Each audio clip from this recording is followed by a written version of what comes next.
We go with the news review, and joining us, Victoria Bright. We all call her Vicky Bright. She's a lawyer and entrepreneur.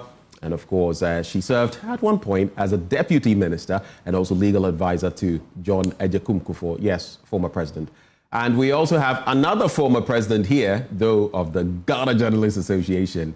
And I'll not add the irony. Affail Monney is our second guest. Good morning, lady and gentlemen. Ben. Morning. As the Americans will say, y'all are looking fabulous. Thank you. Thank you. Okay, so I'll start with you, Affail Monney. What are your quick thoughts for us this morning? Anything you'd like to reflect on? My brief take is on the constitutional discourse. Okay. To sack or not to sack the Chief Justice, the leadership, Arba Tokonu.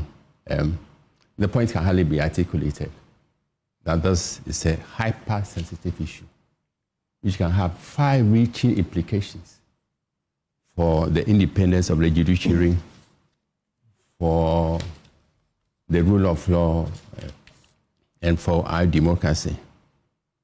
As in all consequential and even inconsequential cases, this issue has been subjected to political football.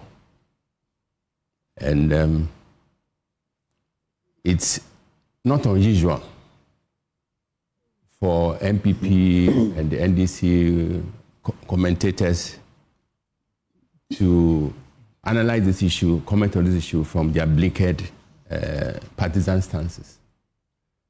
To make it political, even to make it political, yeah. To make it political, yeah. So, exactly. So,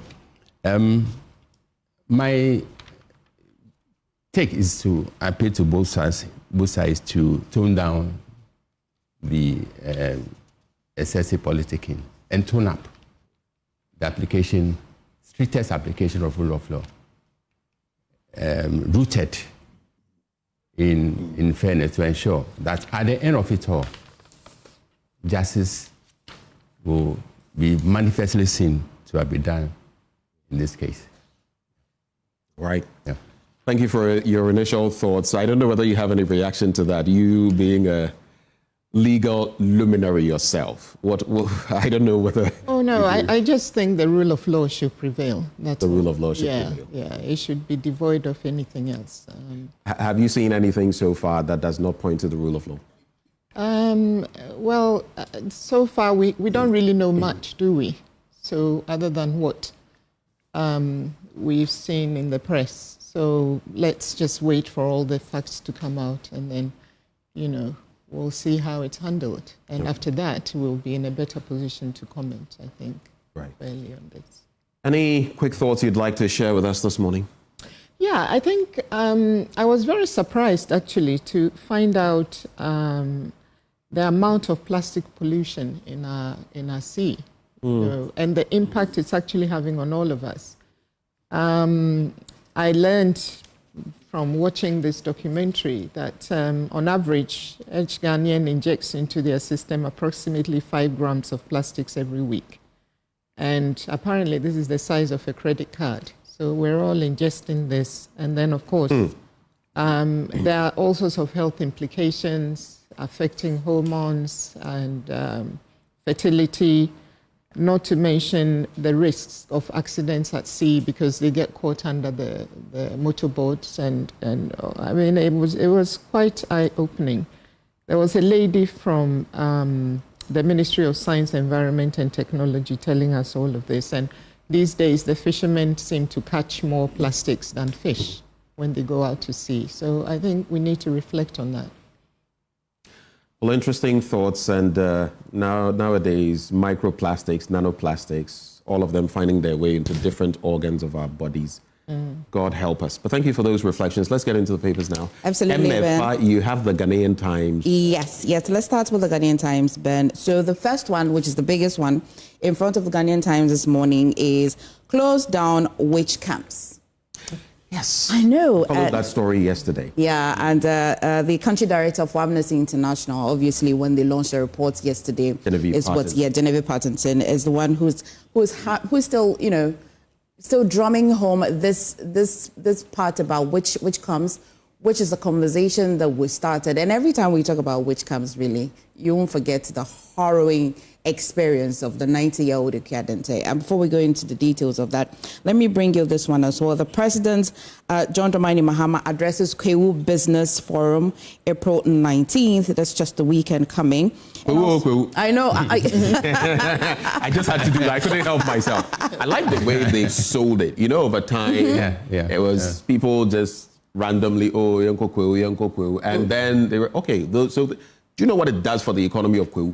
Tell me. Easter and other. So then people latched onto it and made it, you know, what it is, and paragliding and everything. Right. I think they've sold it. If many communities did that in Ghana, it would be interesting. And I think that the other one I saw recently was the Ebri area. What's his name? Samuel Uku. Okay.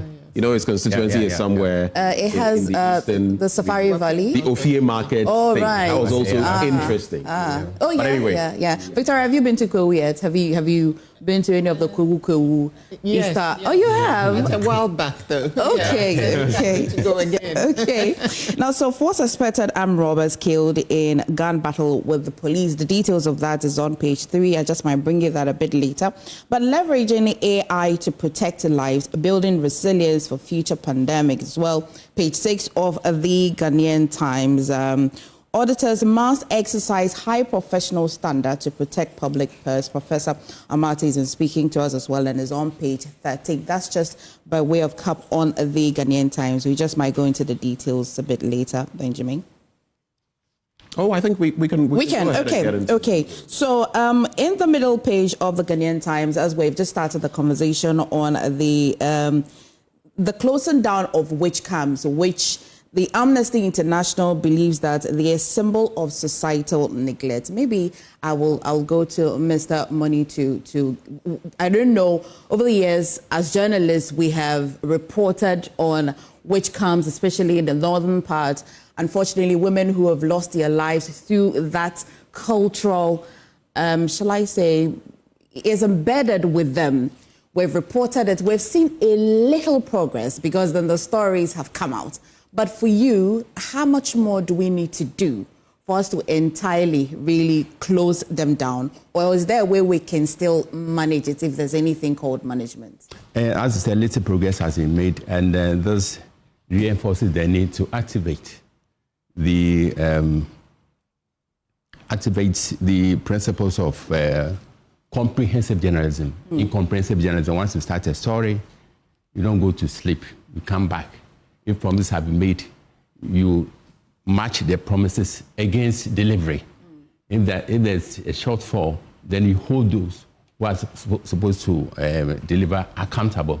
So most often we allow inconsequential issues to dominate the media space instead of tackling issues like witch camps.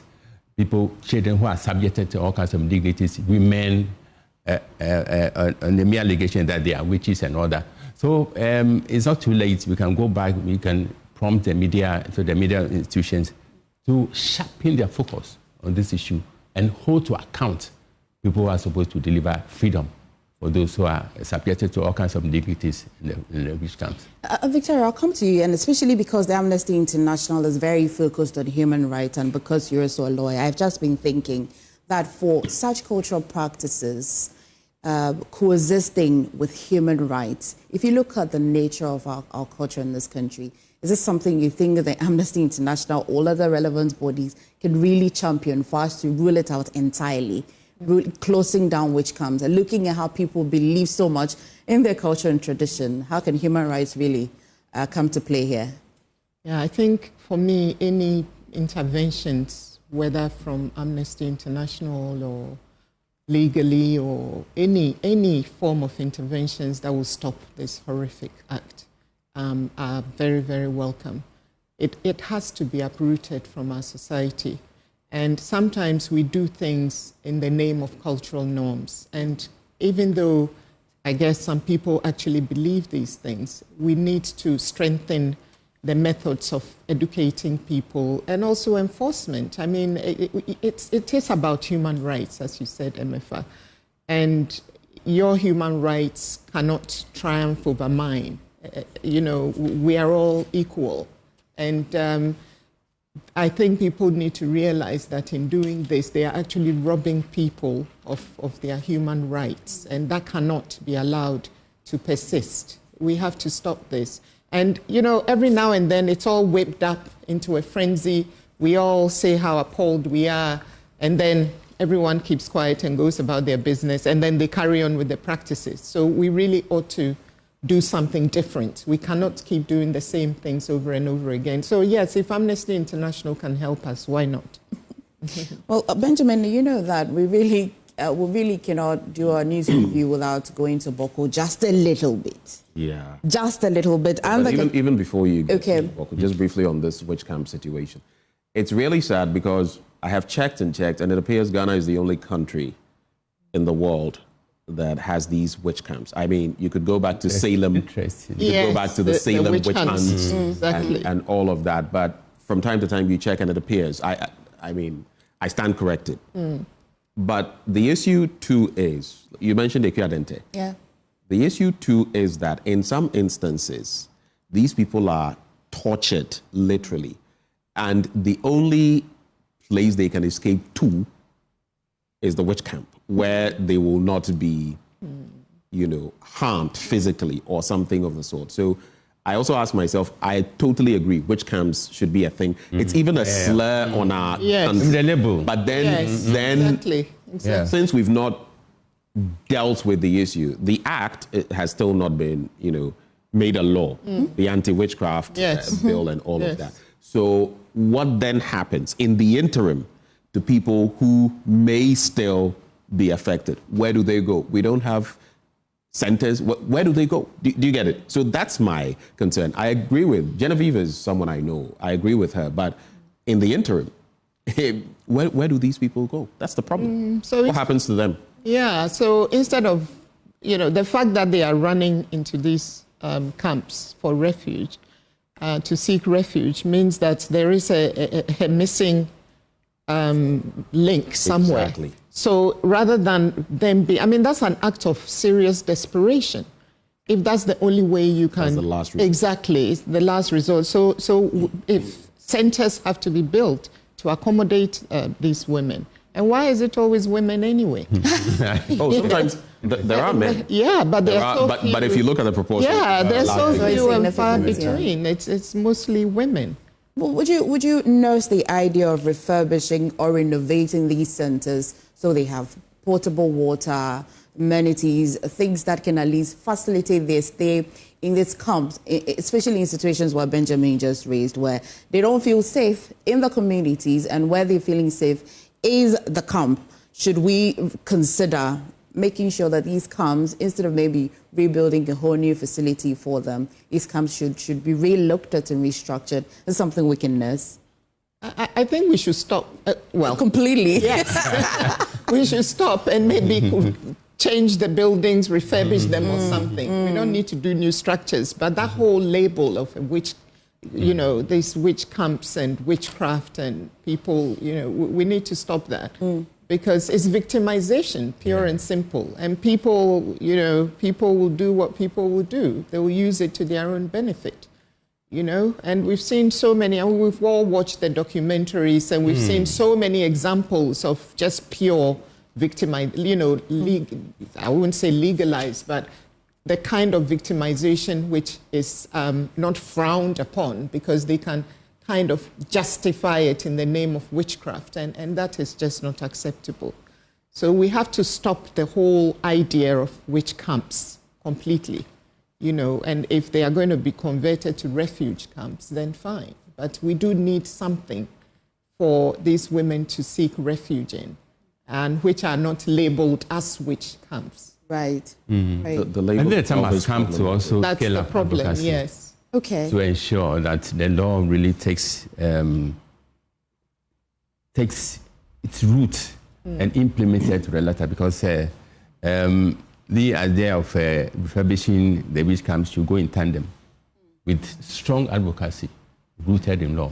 So again, back to comprehensive journalism, we need to go back, you know, push officialdom to ensure that this law sees the light of day.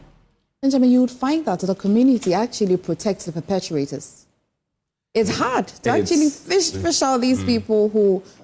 The video you speak of Vicky Adente, how you would see a large crowd, kind of like the situation with the stoning of Stephen in the Bible. Yes. Large crowd there, Paul, guarding people's clothes.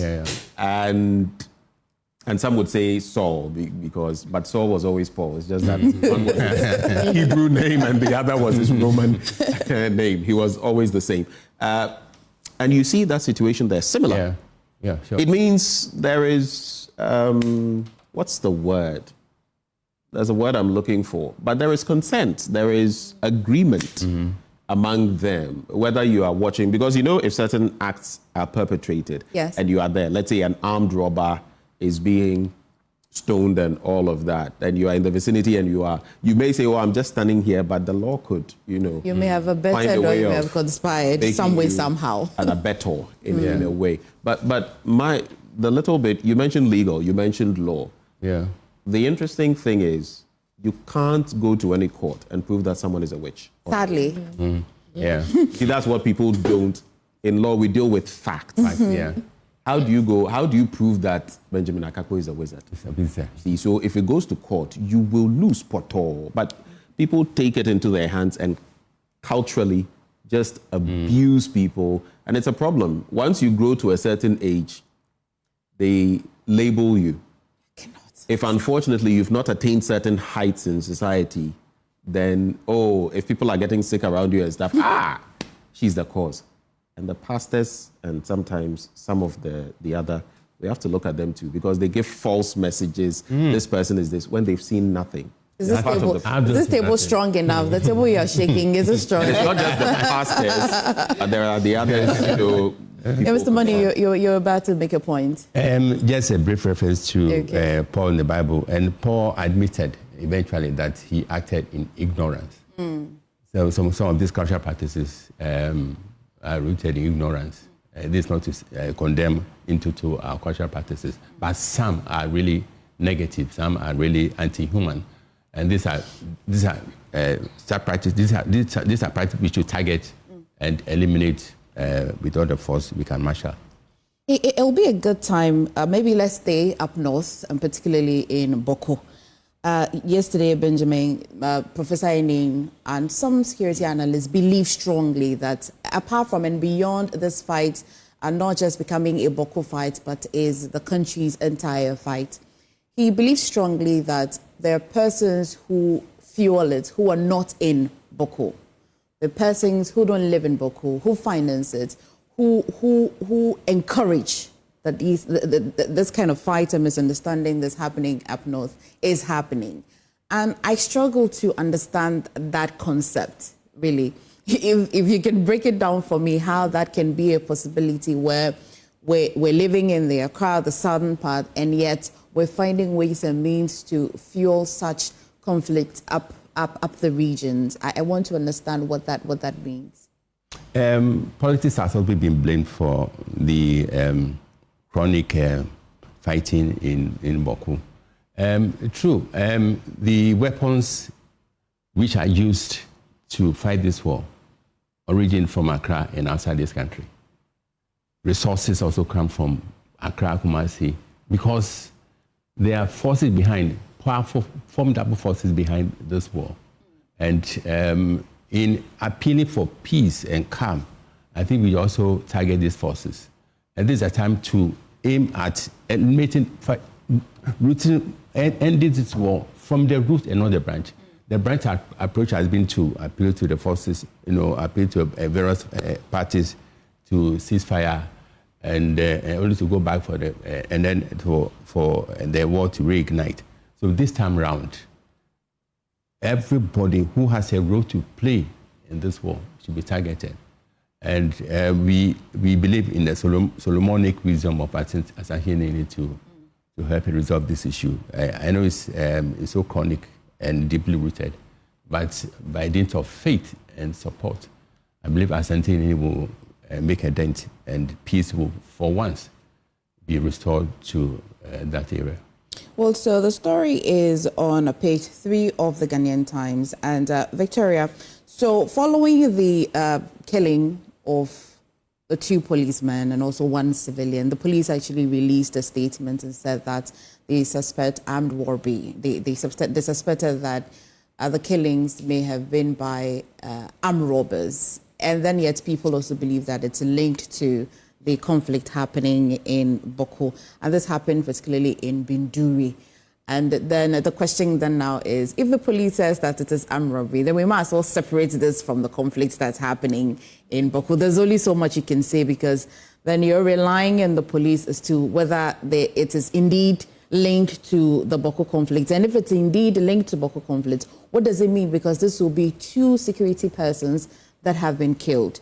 And what does this really mean? Does it change the dynamics at all in the fight against the misunderstanding happening in Bawku? That's 2 policemen, though they were not in uniform, though they were not performing their regular duties, and yet they identified as policemen. What does it mean to the entire fight? I think, look, any loss of life is always very regretted, because we are all Ghanaians, and so, you know, someone loses their life in Bawku as a Ghanaian, and from a human point of view, is tragic. That person has family, you know, loved ones, etc., etc. And it's very sad that these are police officers, and it doesn't matter whether they were on duty or they were not on duty. The fact remains that they were police officers and they have lost their lives. Whether it or not is armed robbery, I guess we will not know. We'll have to take the word of the police for that. But I'm sure there are skeptics there who are probably questioning that conclusion, if indeed it is a conclusion. My understanding is that they are still investigating the matter. And I think the IGP visited the area not too long ago and gave them assurances that he's taking this extremely seriously and he will get to the bottom of these killings. So that is to be welcome. Also, you know, we also have the initiative by Otumfuo, led by Otumfuo, to do the mediation there. I think they've already had 1 round of talks, and they will continue, I believe, next week or very soon. So we need to, at the end of the day, we want peace. And geographically, where it's located, it's imperative that we have peace, not just for us as Ghanaians, but because we don't want it to lead into something bigger than what it is now. It also affects the lives of the youth, mostly, and the youth are the future of the nation. So it's really important that we learn to coexist. I mean, Ghanaians have never really been tribalistic in the sense of other African countries. We intermarry, you know, everybody has practically got at least 3 or 4 different tribes in their family. You know, I have everything, you know, in my family. So we don't dwell on religion. We don't have those issues here. And we really don't want to have those issues, because we've seen what has happened to our neighbors who have had those issues. And it can really, really lead a state down a very downward spiral, which Ghana really does not want to get into. So I'm praying that the efforts of the IGP, the efforts of Otumfuo, and all the people who are committed to bringing peace in this area, I'm really praying that they succeed for all of our sake. What I find curious is, you know, the recent assault on the IGP's car. Yes. When a shot was fired, what was the intent? Yes. He had been there pleading, no matter how bad the situation. He had been there begging, literally. For peace, And when his convoy was leaving, there was a shot added. I keep saying that, look, we always say the community we're fighting for, it doesn't matter, they are Ghanaian, whether Mampusi or Kusasi and all of that. But I think it's really getting out of hand. Certainly. We have so many problems in this country. Yes. Sometimes political misleadership, not following development plans, corruption, galamsey. But right now, from where I sit, if you asked me, I would say that if you looked at Ghana's top 10 problems, I would put the situation in Bawku in that. Yes, certainly, yes. Yeah. Because this can easily spill over, become... And interestingly, the countries surrounding us, many of them have faced terrorists, you know, scourges. I don't know why we are sitting. It's a ticking time bomb, and we're just waiting. Because if it gets out of hand, which it is getting out of hand, the whole country suffers. You can't say you're sitting in Accra and it doesn't affect you, because these things have a way of just going viral. So we need to be careful. And if we need to bring in the military to assist, then so be it. Yeah, that bit, the military, where the conversation, oh no, this shouldn't be, the peace of others shouldn't be the military's responsibility. We should leave it to the police. And also another theory is to suggest that they think that the military will do a good job. You know, Bawku, over the years, the conflict has defied military solution. So there's a need to look at other alternatives. You know. So the MP for Bindu yesterday mentioned that on what he will describe as a good day, there would be at least 2 loss of lives. But on a bad day, there's about 5 or more in a day. Why does that have to be the case? No. But anyway, we can hope and pray, but we must also work. We have about 8 minutes thereabouts to get into the stories. Let me come to you, Vicky. Give us the headlines briefly and then walk us through a few of your stories. Okay, so we have, I have the Overseer newspaper. It's the Kwao Forum will propel growth, which is, I think MFA mentioned that too, Atuforsin elected chairman of ECOWAS Investment Bank at the 23rd AGM. Government to give $1 million to peasant farmers for vegetable production. And then the PMMC era ends as Gold Board now takes full control. So those are my headlines. There's something also about the Doom Fire, a donation from the minority, and calling for government action. And then the new government statistician, Dr. Alhassan Idrisu. A quick thought on the Doom Fire. So I hear some of the people they are coming back to the very place where some are saying, don't go back. That's all I want to say. It's really interesting how, I mean, you can't solve a problem if you keep doing the same things, can you? But anyway, let's get into the details. No, yes. The whole area needs to be obviously rebuilt and reorganized. But they have a living to earn, so it's difficult. And we help them earn a living. Because look, God forbid, God forbid, it can you set up all of this again, yes. and it's not that it happens all the time in our markets. Yeah. So you set up again, you lose again, you set up again, you lose again, and then it's always it doesn't make any sense. Yeah. So PMMC I think is probably definitely one of the biggest stories going on at the moment. PMMC is over. Gold Board is here, and they're here to stay. And I think that we've heard in the last few weeks why the Gold Board was set up, et cetera, et cetera. We hope that it does exactly what it's been set up to do. We all know of the corruption in our gold, right from the pits all the way through to export. You know, the whole value chain has been seriously corrupt.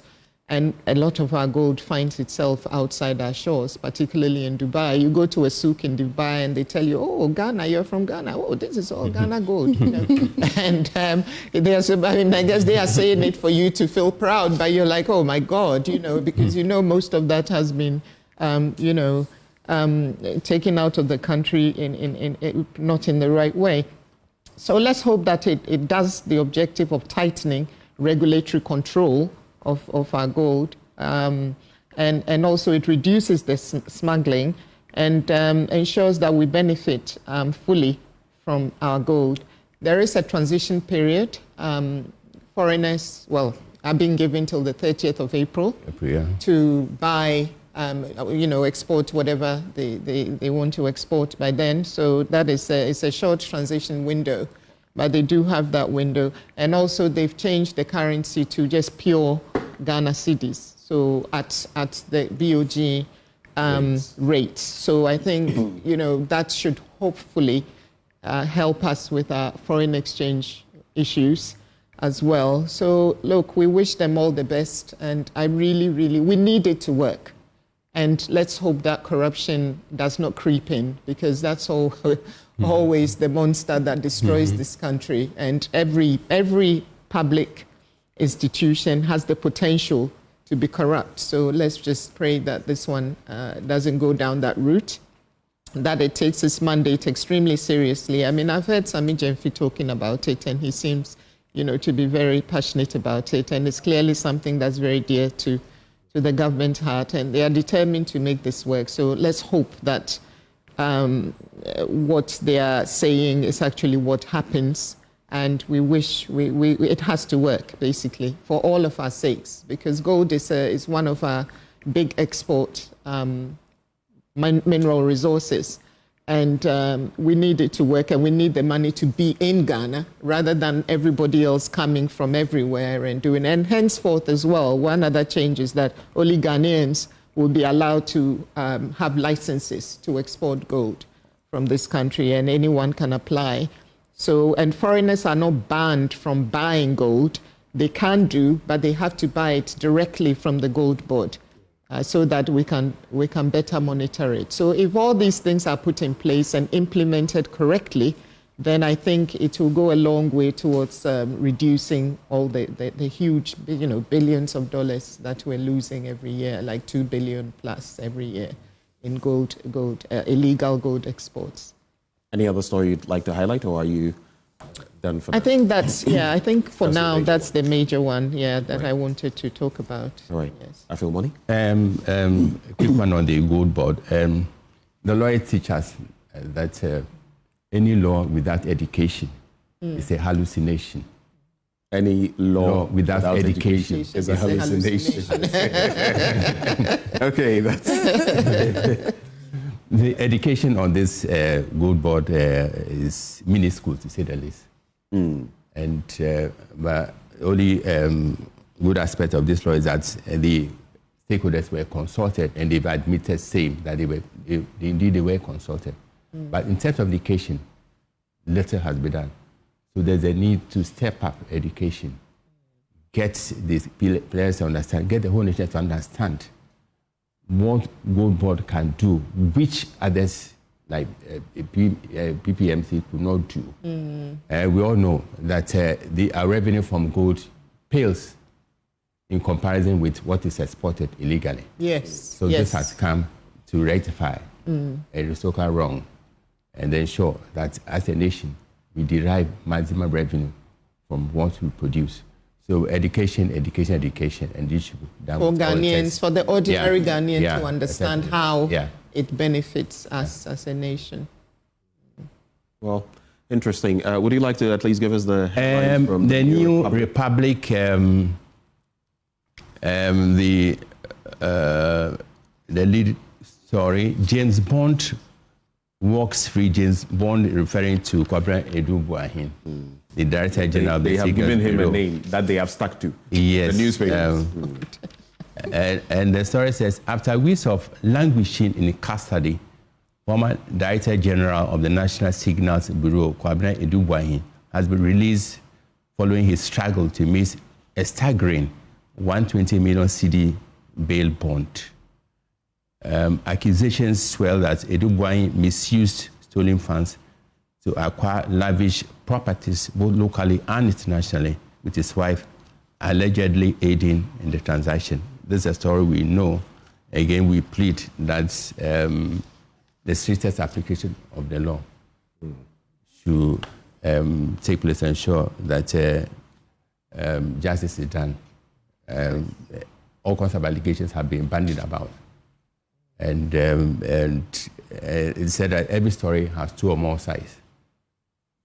He also has his side, and he is a lawyer attached here. Believe that Kwabena Edubuahin is innocent. So let the law take its place, take its course for justice to be done. This is all that I can say about this story. All right. Well, I guess we can get ready to wrap, unless we also have why planting for food and job failed. And the story is quoting the Minister of Food and Agriculture, Eric Opoku, as saying that the planting for food and jobs under the Akufo-Addo government failed because of bad leadership and deficient strategies. So, I mean, the failure of planting for food and jobs should serve as a fountain of lesson from which this new minister should drink. It is an indictment on our sense of responsibility as a nation. It's vast lands, yet we are wallowing in poverty. Food is a scarcity. The former boss of the Union for this guy Calloway, or the name Edwin Calloway, was asked. He was. That's why to give his verdict on planting for food and jobs, and his answer, is still in my memory. He says, "You go to the market and find for yourself the availability and the prices for food, and then this will inform your decision on whether that initiative failed or not." And we all know that prices of food items were staggering, and availability was a problem to the extent that we have to import from Burkina and neighboring countries, landlocked countries, which in terms of soil fertility and availability, we are far. But here we are. So the Feed Ghana program should be a vast improvement on planting for food. The minister and the government have no choice but to ensure that food is available and at affordable prices for the ordinary Ghanaian to eat and be satisfied. Yes, and we don't want GM food either, because it seems to be becoming prevalent here. GM food. Yes, we need to be careful, because we have fertile soil here. And the problem with planting these things is that over time it modifies the soil. Yeah. So that you then go from having fertile soil to, only GM crops or seeds will actually grow. So we need to be careful that eventually we don't have problems, Because we have a way of just sitting there and things being done to us, and by the time we wake up, it's too late, and then we live with it, So I think that's something that's been bothering me a lot. There's all this GM stuff. We don't need it here. We have fertile land. Let's just grow. Genetically modified. Yeah, yes. Some are also rooting for it, but with different interests at play. Money. What you said feeds into, I think, $4 billion, if I'm not mistaken, of tomato imports from Burkina Faso. The president has said that is, and look at it. We had planting for food and jobs and rearing for food and jobs. Chicken. Annual $400 million imports of chicken is a shame. That's according to Mahama. But we've had this for a long time. And maybe since I don't have a paper, Accra faces risk of disease outbreak as AMA declares landfill sites are full. So where do we take is it another disaster in the making? Cholera and the likes, if we don't get a hold of the situation, a hang of it, could be disastrous. But thank you, lady.